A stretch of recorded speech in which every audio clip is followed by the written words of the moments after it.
Welcome to Pioneer Classes, Pioneer Study. आप ये देख रहे हैं 7th क्लास का ज्योग्राफी एनसीईआरटी। इसमें हम लोग keyword wise line by line पढ़ते चल रहे हैं और ये आपका 8वां अध्याय है।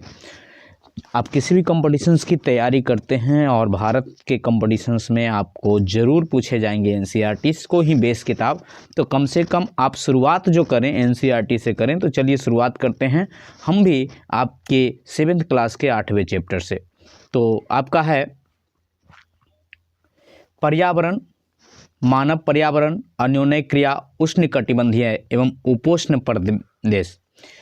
रेणुका बहुत उत्साहित थी। उसके चाचा श्रीकांत लगभग 4 महीने के बाद आज घर में थे। वह एक वन्यजीव फोटोग्राफर थे तथा बहुत यात्रा करते थे। बहुत छोटी उम्र से ही रेणुका की रुचि वन्यजीव एवं वनों में थी। जब उसके चाचा ने प्रकृति संबंधी पुस्तकों में उसका परिचय कराया, दूरस्थ भूस्थल एवं वहां रहने वाले लोगों की तस्वीरें उसे हमेशा आकर्षित करती थी। जैसा कि यहाँ पे देख रहे हैं, ये अलग अलग देशों में, अलग अलग प्रदेशों में रहने वाले कुछ लोगों की तस्वीरें हैं। विश्व के विभिन्न भागों के ये निवासी हैं। रेणुका, इन तस्वीरों में तुम विश्व के विभिन्न भागों के लोगों को देख सकती हो। इनमें कुछ शुष्क रेगिस्तान कैसा होता है? शुष्क। कुछ बर्फीले प्रदेश, जैसे रेगिस्तान की बात करें राजस्थान, अपने देश में लगभग सारे टाइप के मिलते हैं। बर्फीले प्रदेश जैसे लद्दाख, एवं कुछ गर्म नम वर्षा वाले वनों। वे मुझसे कितना अलग दिखते हैं, रेणुका ने कहा। वे देखने में भले ही अलग हों, लेकिन उनके भोजन, कपड़ा और मकान जैसी जीवन की मूल आवश्यकताएं हमारे समान ही हैं। श्रीकांत चाचा ने कहा, उनके बच्चे भी शायद तुम्हारी ही तरह खेलते हैं। कभी झगड़ते हैं, फिर समझौता कर लेते हैं, गाते हैं, नाचते हैं एवं घरेलू कार्यों में अपने परिवार की मदद करते हैं। वे प्रकृति के करीब रहते हैं एवं जीवन की शुरुआत के में ही प्रकृति की देखभाल करना सीख जाते हैं। वे मछली पकड़ना एवं वनों की सामग्रियों को इकट्ठा करना सीख जाते हैं, एकत्र करना सीख जाते हैं। अध्याय 8, 9, 10 में आप विश्व के विभिन्न प्रदेशों के निवासियों के बारे में जानेंगे और सीखेंगे। यहाँ पे आप ध्यान रखें, जब स्पेन के अन्वेषकों ने, स्पेनी नाविकों ने इस नदी की खोज की, अमेजन नदी की खोज की, तब सिर पर सुरक्षा कवच, हेडगियर एवं घास के स्कर्ट पहने कुछ स्थानीय आदिवासी ने उन पर आक्रमण किया। इन आक्रमणकारियों ने उन्हें प्राचीन रोमन साम्राज्य के अमेजोन्स नामक महिला योद्धाओं के आक्रमण समूह की याद दिलाता है। प्राचीन रोमन साम्राज्य, ठीक है, रोमन साम्राज्य के कौन सा? एमेजोन्स से ये क्या होते थे? ये महिला योद्धा होते थे। एमेजोन्स एक महिला योद्धा होते थे, ठीक है। और एक सुरक्षा कवच जो हेड गियर था, ये क्या था? सिर का हेमलेट जिसको कह सकते हैं, ठीक है। तो स्पेनी नाविकों जैसे कोलंबस जो थे, वो जब गए अब दक्षिणी अमेरिका, तो उनके ऊपर उन लोगों ने आक्रमण किया। जो आदिवासी थे, वहाँ के स्थानीय आदिवासी जो थे, वो घास का हेडगियर पहने हुए थे, मतलब हेमलेट पहने हुए थे। और उनका जो आक्रमण करने का तरीका था, वो एमेजोन्स महिला योद्धाओं, जो कि रोमन साम्राज्य के एमेजोन्स महिला योद्धाओं की याद दिलाती थी, आक्रमण की समूह याद दिलाता था। इस प्रकार यहाँ के ये चीज़ ध्यान रखें, एमेजोन्स क्या था? महिला योद्धा, जो कि रोमन साम्राज्य में महिला योद्धाओं को क्या कहा जाता था? एमेजोन्स कहा जाता था। रोमन साम्राज्य में महिला योद्धाओं को एमेजोन्स कहा जाता था। और वहाँ हेडगियर क्या था? टोपी था। इस प्रकार का नाम अमेजन पड़ा। अब चलते हैं अमेजन बेसिन में जीवन की। उन अमेजन नदी, बेसिन का मतलब होता है नदी जिस रास्ते से होके जाती है, उसे हम बेसिन कहते हैं। अमेजन बेसिन के विषय में जानने से पहले हम मानचित्र 8.2 ध्यान से उष्णकटिबंधीय प्रदेश कर्क रेखा और मकर रेखा के मध्य स्थित है। उष्णकटिबंधीय प्रदेश किसके किसके बीच होता है? कर्क रेखा और मकर रेखा के बीच के कटिबंध को क्या बोलते हैं? उष्णकटिबंधीय प्रदेश। भूमध्य रेखा के 10 डिग्री उत्तर से 10 डिग्री दक्षिण के मध्य के भाग को भूमध्य रेखीय प्रदेश कहते हैं। भूमध्य रेखीय प्रदेश किसे कहा जाता है, ये पूछा जा सकता है। भूमध्य रेखीय प्रदेश किसे कहते हैं, तो 10 डिग्री उत्तर और से 10 डिग्री दक्षिण के बीच के प्रदेश को हम क्या कहते हैं, भूमध्य रेखीय प्रदेश कहते हैं। अमेजन नदी इसी प्रदेश से होकर बहती है।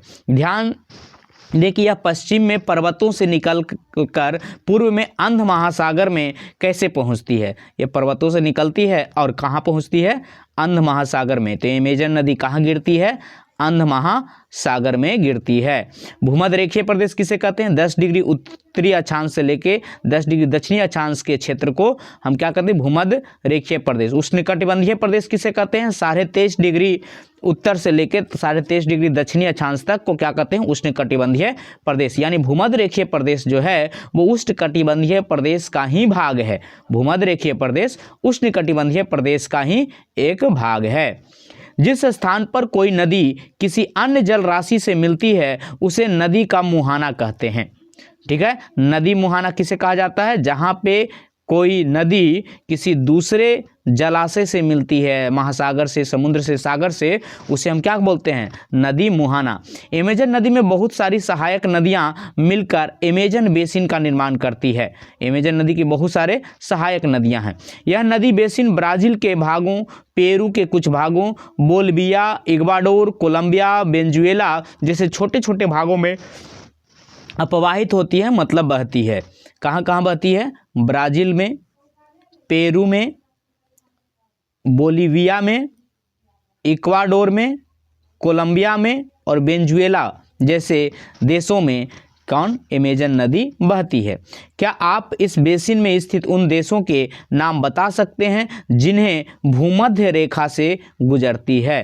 ठीक है, जो भूमध्य रेखा से गुजरती है। यहाँ पे आपको दिख रहा है अमेजन बेसिन। अब देखिए अमेजन नदी के सहायक नदियाँ कौन कौन हैं, ये भी चीज़ आप ध्यान रख सकते हैं।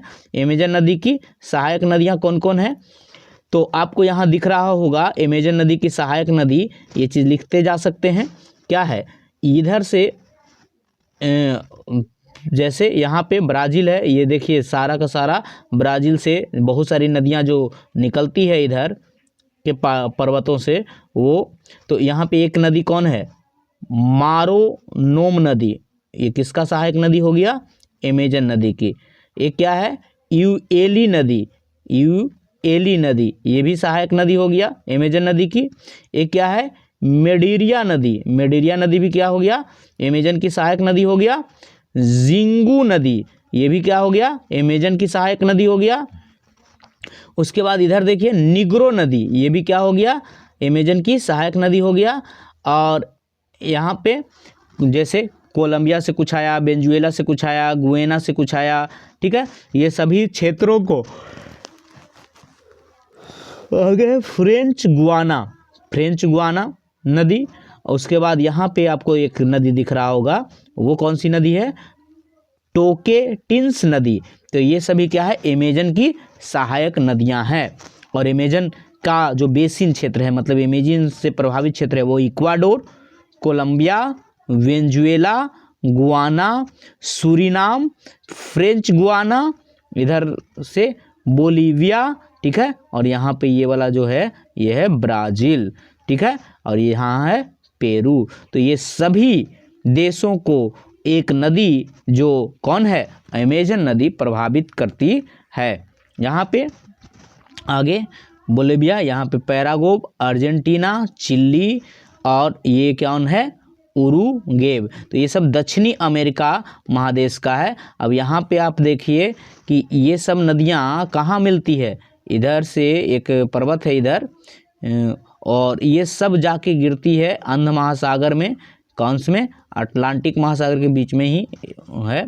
आगे बात कर लेते हैं, यहाँ पे कह रहा है सहायक नदियाँ, यह छोटी नदियाँ होती है जो मुख्य नदी से मिलती है। मुख्य नदी अपनी सहायक नदियों के साथ जिस क्षेत्र के पानी को बहाकर ले जाती है वह उसका बेसिन अथवा जल संग्रहण क्षेत्र कहा जाता है। अमेजन बेसिन विश्व का सबसे बड़ा नदी बेसिन है। यानी सब विश्व का सबसे बड़ा नदी बेसिन कौन है?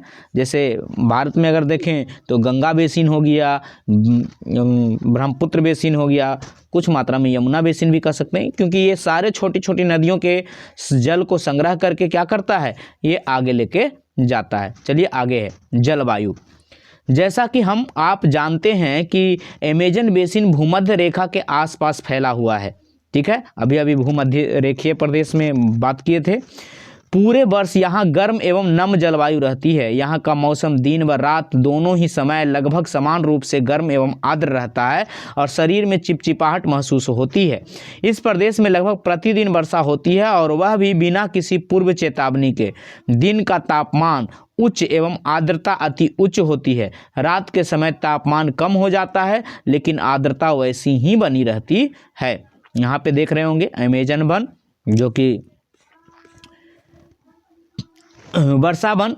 इन प्रदेशों में अत्यधिक वर्षा के कारण यहाँ की भूमि पर सघन वन उग जाते हैं। वन इतने सघन होते हैं कि पत्तियाँ और शाखाओं में छत सी बन जाती है, जिसके कारण सूर्य का प्रकाश धरातल तक नहीं पहुँच पाता। यहाँ की भूमि प्रकाश रहित एवं नम बनी रहती है। यहाँ केवल वही वनस्पति पनप सकते हैं जिसमें छाया में बढ़ने की क्षमता होती है।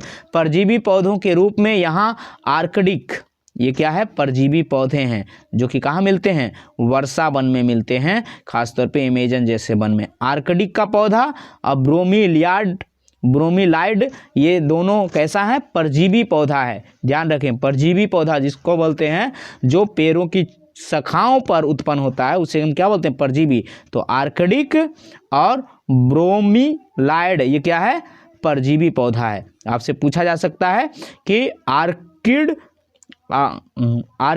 और ब्रोमीलाइड कैसा पौधा है, परजीवी पौधा है।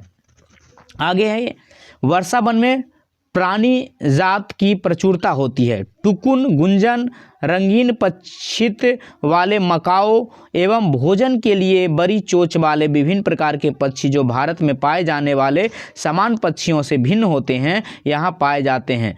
प्राणियों में बंदर,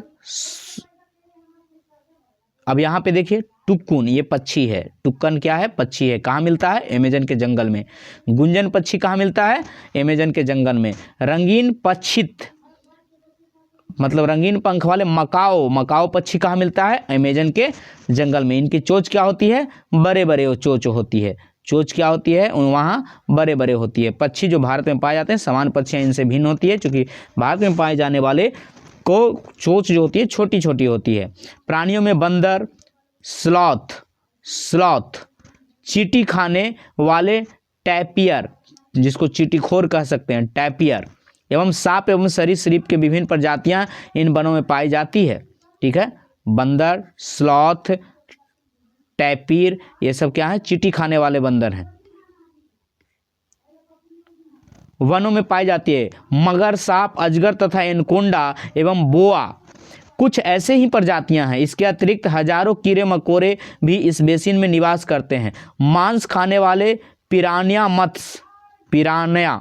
ये मांस खाने वाला मछली है, वो पिरान्हा, एक आप फिल्म भी देखे होंगे, पिरान्या समेत मछलियां की विभिन्न प्रजातियां भी अमेजन नदी में पाई जाती है। इस प्रकार जीवों की विविधता की दृष्टि से बेसिन असाधारण रूप से क्या है, समृद्ध है। यहाँ पे ये टैपिर नाम का एक जानवर है। अब यहाँ पे कुछ ब्रायोमिलाइड एक विशेष प्रकार का पौधा है जो अपनी पत्तियों में जल को संचित रखता है। मेढक जैसे प्राणी इन जल के पॉकेट को उपयोग अंडा देने के लिए करते हैं। ठीक है, तो मेढक अंडे कहाँ, किसके पत्तियों में देते हैं, ब्रोमीलाइड के पत्तियों में मेढक अंडे दे देते हैं। कुछ टीवी चैनल विश्व के वन्यजीव पर वृत्ति चित्र प्रसारित करते हैं। इन्हें देख आप अपनी जानकारियां अपने सहपाठियों को बताएं। उस चैनल का नाम है डिस्कवरी। हो सकता है आप में जो पैसा वाला अगर डिश होगा तो आपको डिस्कवरी चैनल देखे होंगे या नाम सुने होंगे, तो आप उस पर बहुत सारे प्रकार के इस अमेजन जंगल के जीवों के बारे में जान सकते हैं, देख सकते हैं। वर्षा वन के निवासी, यहाँ के लोग छोटे से क्षेत्र में वन के कुछ वृक्षों को काटकर अपने भोजन के लिए फसल उगाते हैं। यहाँ के पुरुष शिकार करते हैं तथा नदी में मछलियां पकड़ते हैं,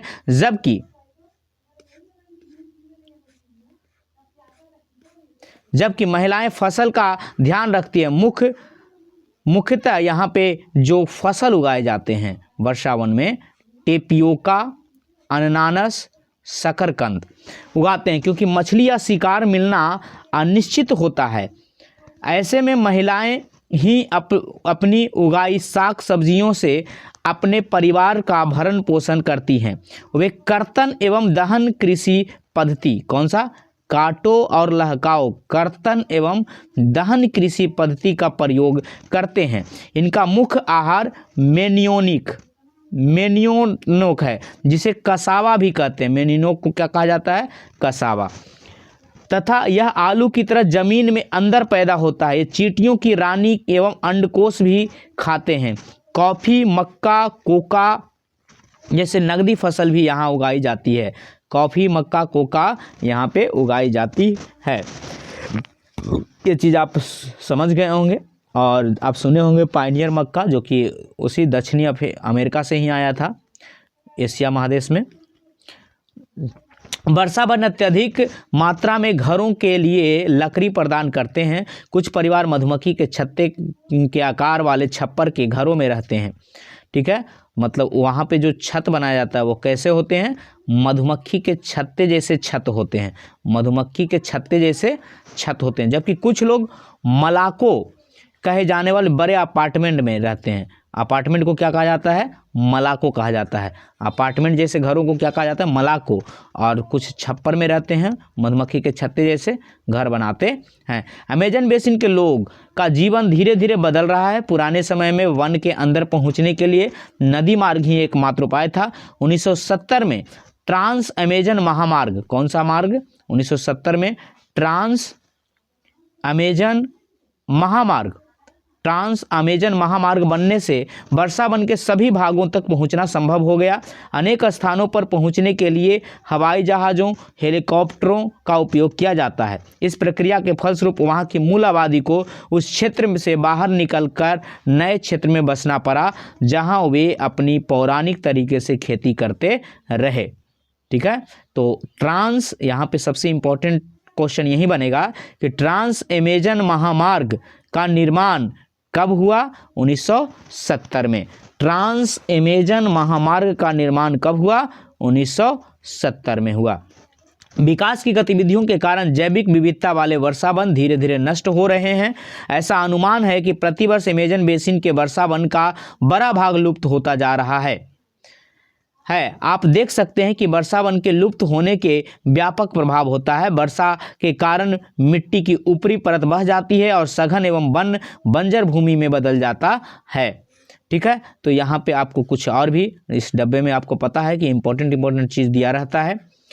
कर्तन एवं दहन कृषि की पद्धति में किसान अपने पहले वृक्षों एवं झाड़ियों को काटकर भूमि साफ करते हैं, फिर उसको जलाया जाता है, जिससे पोषक तत्व मिट्टी में मिल जाते हैं। इस साफ भूमि पर कुछ वर्षों तक फसल पैदा की जाती है। जमीन के इस टुकड़े के बार बार प्रयोग से मिट्टी के पोषक तत्वों के अभाव हो जाता है, इसीलिए इस टुकड़े को छोड़ दिया जाता है। इसके बाद फसल उगाने के लिए किसी दूसरे स्थान का साफ किया जाता है और इस बीच पुराने खेतों में छोटे छोटे वृक्ष उग आते हैं और इस प्रकार मिट्टी पुनः उपजाऊ बन जाती है। तब लोग इस भूमि के टुकड़े को पुनः जोत सकते हैं।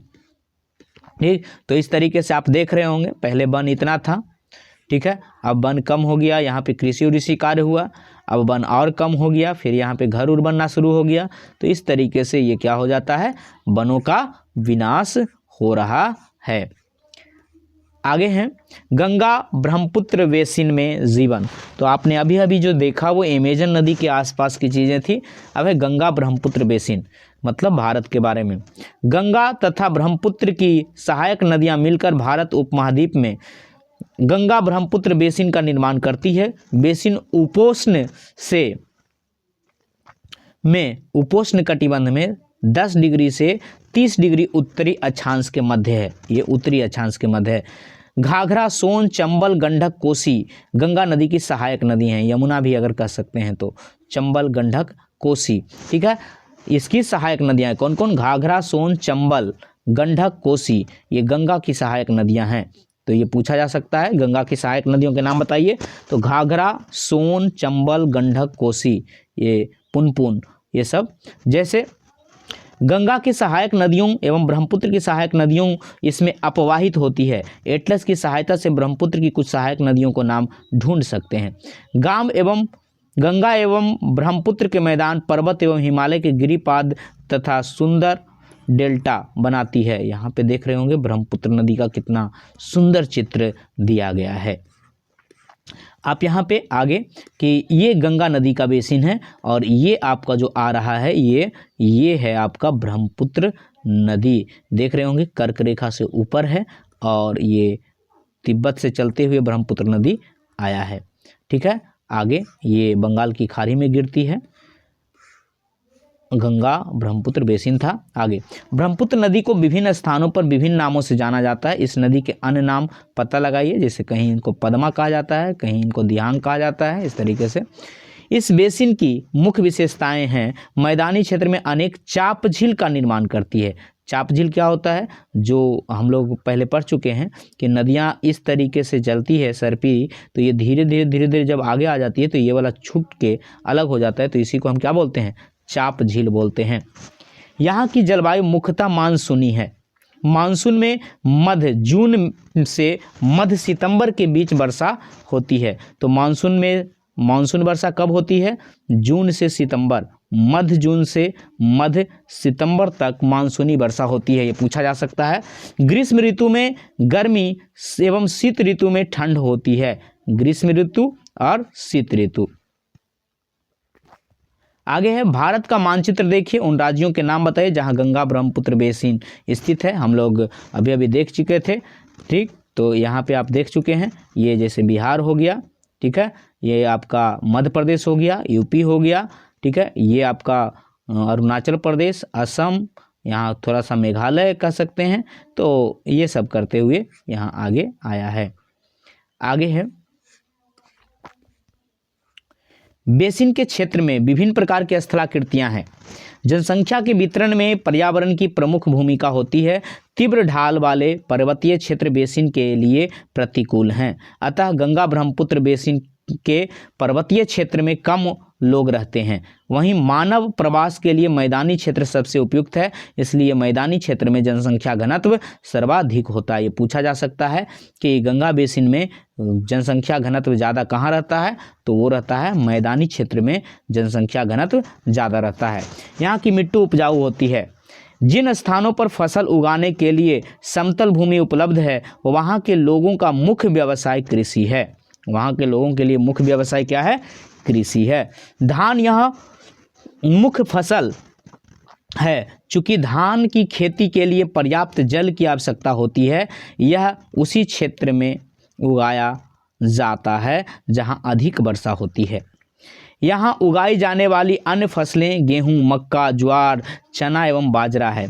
गन्ना एवं जूट जैसे नकदी फसलों भी उगाई जाती है। मैदान के कुछ क्षेत्रों में केले के बागान भी देखे जाते हैं। पश्चिम बंगाल एवं असम में, ये आप चीज़ को ध्यान रखना है, यहाँ पे कौन कौन से, तो मूल रूप से तो धान होता है, धान की खेती होती है, और अन्य फसलें गेहूं, मक्का, ज्वार, चना, बाजरा, मतलब जो बिहार में उत्पन्न होता है। इसके अलावा गन्ना और जूट नकदी फसल के तौर पे है। मैदान के कुछ क्षेत्रों में केले के भी बागान हैं, जैसे हाजीपुर में केले के बागान है ना। हाजीपुर में, वैशाली में क्या मिलते हैं आपको? केले के बागान मिलते हैं। पश्चिम बंगाल, असम में चाय के बागान कहाँ मिलते हैं? पश्चिम बंगाल और असम में, जो कि गंगा और ब्रह्मपुत्र। बिहार के असम के कुछ भागों में सिल्क के कीड़ों का संवर्धन किया जाता है। सिल्क कीड़ा संवर्धन, इसको एक साथ लिखेंगे कि सिल्क कीड़ा या सिल्क उत्पादन में किया जाता है। मंद ढलान वाले पर्वतों एवं पहाड़ियों पर वेदिकाओं में फसलें उगाई जाती है। वेदिकाएं बोले जाते हैं, जो सीढ़ीनुमा खेती जैसा किया जाता है उसको वेदिकाएं। वेदिकाओं में फसलें उगाई जाती है। खेतों को भी क्या बोला जाता है? पर्वतीय क्षेत्रों में वेदिकाएं बोली जाती है। खेतों को ही पर्वतीय क्षेत्रों में क्या बोला जाता है? वेदिकाएं बोली जाती है। आगे है जनसंख्या घनत्व का अर्थ है 1 वर्ग किलोमीटर क्षेत्र में रहने वाले लोगों की संख्या। उत्तराखंड का जनसंख्या घनत्व 189 है, जबकि पश्चिम बंगाल का 1029 और बिहार का सर्वाधिक 1102, यानी 1 वर्ग किलोमीटर में सबसे कम जनसंख्या उत्तराखंड में, ऐसे सिक्किम में और ज़्यादा कम रहता होगा। आगे, जूट, बांस एवं सिल्क से बने हस्तलिपि एकत्रित करें, उन्हें अपने कक्षा में सजाएं, उन स्थानों का पता लगाएं जहां उनका निर्माण होता है। आगे है, यहाँ उगाई जाने वाली अन्य फसलें गेहूं, मक्का, ज्वार, चना, बाजरा है, ये चीज़ हम लोग कवर कर चुके हैं। विभिन्न भू आकृतियों के अनुसार वनस्पति में भी विभिन्नता पाई जाती है। गंगा ब्रह्मपुत्र के मैदानों में सागवान, कौन कौन से? सागवान, साखू, पीपल तथा उष्णकटिबंधीय पर्णपाती पेड़ भी पाए जाते हैं। ब्रह्मपुत्र के मैदानी क्षेत्रों में बने बांस के घने झुरमुट पाए जाते हैं। डेल्टा क्षेत्र में मैग्रोव वन, मैग्रोव वन कहाँ पाए जाते हैं? डेल्टा क्षेत्र में मैग्रोव वन पाए जाते हैं। मैग्रोव वन से घिरा हुआ है, मैग्रोव वन डेल्टा क्षेत्र में पाए जाते हैं। उत्तराखंड, सिक्किम एवं अरुणाचल प्रदेश में ठंडी जलवायु एवं तीव्र ढलान पे क्या पाए जाते हैं? चीड़, देवदार। ये कैसी जलवायु में पाए जाते हैं? ठंडी जलवायु वाले प्रदेश में चीड़, देवदार, फर के शंकुधारी पेड़ पाए जाते हैं। तो यहाँ पे आपको दिख रहा होगा चाय के बागान है, ये धान की खेती हो रही है। ठीक है, आगे बढ़ते हैं। कहता है बेसिन, बेसिन के विविध प्रकार के वन्य जीव पाए जाते हैं। इनमें हाथी, बाघ, हिरन एवं बंदर आदि पर सामान्य रूप से पाए जाने वाले जीव हैं। एक सींग वाला गेंडा ब्रह्मपुत्र के मैदानों में पाया जाता है। डेल्टा क्षेत्र में बंगाल टाइगर एवं मगरमच्छ पाए जाते हैं, मगर पाए जाते हैं। नदी के साफ जल, झील एवं बंगाल की खाड़ी में प्रचुर मात्रा में जलीय जीव पाए जाते हैं। रोहू, कतला और हिल्सा मछली, ये सब रोहू, कतला और हिल्सा ये किसका प्रजाति है? ये मछलियों की प्रजातियां हैं। ठीक है, सबसे लोकप्रिय प्रजातियां हैं। मछली एवं चावल इस क्षेत्र में रहने वाले लोगों का मुख्य आहार है। किस क्षेत्र में? बंगाल की खाड़ी के क्षेत्र में जो लोग रहते हैं वो रोहू, कतला, हिल्सा जैसे मछलियों को खाते हैं। यहाँ पे आगे आपको कुछ दिया गया है। तो वेदिकाओं का निर्माण खड़ी ढलानों पर समतल सतह पर बना कर कृषि के लिए होता है। ढलान को इसीलिए हटाया जाता है कि जल का प्रवाह तीव्रता से न हो। इसी को सीढ़ीनुमा खेती भी कहते हैं। यही सीढ़ीनुमा खेती वेदिका खेती कहलाती है। सीढ़ीनुमा खेती को क्या कहते हैं? वेदिका खेती कहते हैं। यहाँ पे आपको मगरमच्छ दिख रहा है, यहाँ एक सींग वाला गेंडा दिख रहा है जिसके थूथने पे सींग होता है। झील, जीविका का साधन, एक केस। विनोद एक मछुआरा है जो बिहार के मताबली मौन गांव में रहता है। आज वह एक प्रसन्न व्यक्ति है। मछलियों की विभिन्न प्रजातियों को पालने के लिए उसने अपने साथी मछुआरे रविंद्र किशोर और राजीव तथा अन्य के साथ मौन एवं चाप झील को साफ किया है। झील में उगने वाले स्थानीय खरपतवार कौन है? ये वेलेनेरिया और हाइड्रिला, ये क्या है? खरपतवार हैं। क्या है? खरपतवार जो झीलों में उग जाते हैं, मछलियों का भोजन बनते हैं। झील के आसपास की भूमि उपजाऊ है, वह इस जमीन पर धान, मक्का एवं दलहन जैसी फसलें बोता है। खेती की जुताई के लिए भैंस का उपयोग किया जाता है। वहाँ के लोग बहुत संतुष्ट हैं। नदी में पकड़ने, खाने एवं बेचने के लिए काफ़ी मछलियाँ हैं, जिन्हें पकड़कर वो पास के शहरों में भी बेचते हैं। यह समुदाय प्रकृति के साथ समरसता बनाकर रहता है। जब तक पास के शहरों को प्रदूषण इस झील तक नहीं पहुंचता, तब तक मत्स्य पालन को कोई खतरा नहीं है। यहाँ पे है सार्वभौमिक स्वच्छता कवरेज प्राप्त करने और स्वच्छता पर ध्यान केंद्रित करने के प्रयास में तेजी लाने के लिए भारत के प्रधानमंत्री ने 2 अक्टूबर इतना को ये पूछा जा सकता है कि स्वच्छ भारत मिशन की शुरुआत कब हुई? तो स्वच्छ भारत मिशन की शुरुआत हुई 2 अक्टूबर 2014 को। स्वच्छ भारत मिशन की शुरुआत कब हुई? 2 अक्टूबर 2014 को। 2 अक्टूबर 2014 को क्या हुआ? स्वच्छ भारत मिशन की शुरुआत हुई। यहाँ पे थोड़ा सा और ये अंधी डॉल्फिन, गंगा एवं ब्रह्मपुत्र नदी के आलवन जल में एक प्रकार की डॉल्फिन पाई जाती है जिसे स्थानीय भाषा में सुसु या अंधी डाल्फिन कहते हैं। सुसु कहा जाता है। डाल्फिन का स्थानीय नाम क्या है? सुसु की उपस्थिति से जल की शुद्धता का पता चलता है। रसायन की अत्यधिक मात्रा वाले गैर उपचारित औद्योगिक एवं शहरी गंदगी इन प्रजातियों को नष्ट कर रही है। यही है आपका अंधी डाल्फिन। तो हम लोग ये चीज़ पढ़ चुके हैं। आगे यहाँ गंगा नदी के तट पर स्थित वाराणसी शहर। गंगा नदी के संरक्षण के लिए नमामि गंगे कार्यक्रम की शुरू किया गया है। ये याद रखें, नमामि गंगे किस नदी को? तो गंगा नदी के संरक्षण के लिए शुरू किया गया है। ये आपका बंगाल टाइगर हो गया। मानस वन्य प्राणी अभयारण्य वन में बाघ जो दिख रहा है। चलिए शुरुआत करते हैं। गंगा के मैदानों में कई बड़े शहरों एवं कस्बे स्थित हैं। इलाहाबाद, कानपुर, वाराणसी, लखनऊ, पटना एवं कोलकाता जैसे 10 लाख से अधिक आबादी वाले शहर गंगा नदी के किनारे हैं। यहाँ से जो क्वेश्चन आता है, आपसे पूछा जाएगा कि इलाहाबाद शहर किस नदी के तट पे है, या कानपुर शहर किस नदी के तट पे है, या वाराणसी शहर किस नदी के तट पे है, लखनऊ, पटना और कोलकाता शहर किस नदी के तट पे है? तो ये सभी के सभी गंगा नदी के तट पे बसे हुए शहर हैं जिनकी आबादी 10 लाख से अधिक है। तो आप याद रखें कौन कौन सा शहर? कानपुर, वाराणसी, इलाहाबाद, लखनऊ। इलाहाबाद को अब प्रयागराज भी कहा जाता है। ठीक है, आगे बेसिन में यातायात का सुविकसित तंत्र उपस्थित है। आप देख सकते हैं कि गंगा ब्रह्मपुत्र बेसिन में यातायात के 4 मार्ग सुविकसित हैं। मैदानी इलाकों में लोग सड़क मार्ग, रेल मार्ग द्वारा एक स्थान से दूसरे स्थान तक जाते हैं। नदी के तटीय क्षेत्रों में जल मार्ग यातायात का प्रभावशाली माध्यम है। कोलकाता हुगली नदी पर स्थित एक महत्वपूर्ण पतन है।